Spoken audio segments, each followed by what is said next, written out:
Les neurones sont des cellules spécialisées capables de générer des signaux électriques nommés potentiels d'action. Une fois créés, ces potentiels d'action se déplacent le long de la membrane du neurone, depuis le cône d'implantation jusqu'aux boutons terminaux.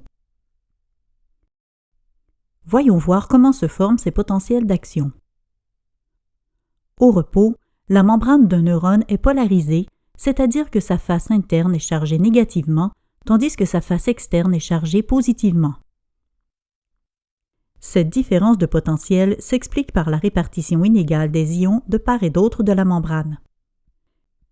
Les ions sodium et les ions chlorure sont plus concentrés dans le liquide interstitiel. À l'intérieur du neurone, on trouve surtout des ions potassium et des anions, comme des protéines et des ions phosphates. Certains canaux passifs laissent entrer des ions sodium et d'autres laissent sortir les ions potassium. Cependant, cette diffusion est minime et la pompe sodium-potassium se charge de retourner les ions sodium à l'extérieur et les ions potassium à l'intérieur. Au repos, le potentiel interne du neurone est de moins 70 mV.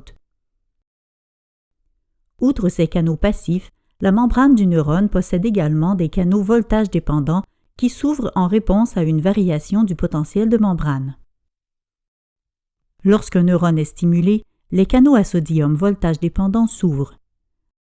L'entrée d'ions sodium dans le neurone augmente le potentiel de membrane.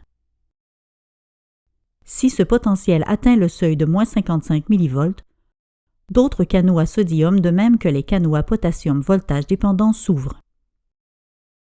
Cependant, l'ouverture des canaux à potassium est beaucoup plus lente que celle des canaux à sodium. Une grande quantité d'ions sodium entrera alors dans le neurone en suivant leur gradient de concentration, engendrant ainsi une dépolarisation. L'intérieur du neurone grimpe alors à plus 30 mV. À ce moment, les portes d'inactivation des canaux à sodium voltage dépendant se ferment et les canaux à potassium voltage dépendant s'ouvrent. Des ions potassium quittent le neurone en suivant leur gradient de concentration, ce qui ramène le potentiel de membrane à une valeur de moins 70 mV. Cette phase se nomme la repolarisation. Notez toutefois que les canaux à potassium voltage dépendant demeurent ouverts plus longtemps que nécessaire. Une très grande quantité d'ions potassium sortira du neurone, ce qui fera descendre le potentiel de membrane plus bas que le potentiel de repos. C'est l'hyperpolarisation. Lorsque, finalement, les canaux à potassium voltage dépendant se ferment, le potentiel de membrane est rétabli grâce à la pompe sodium-potassium.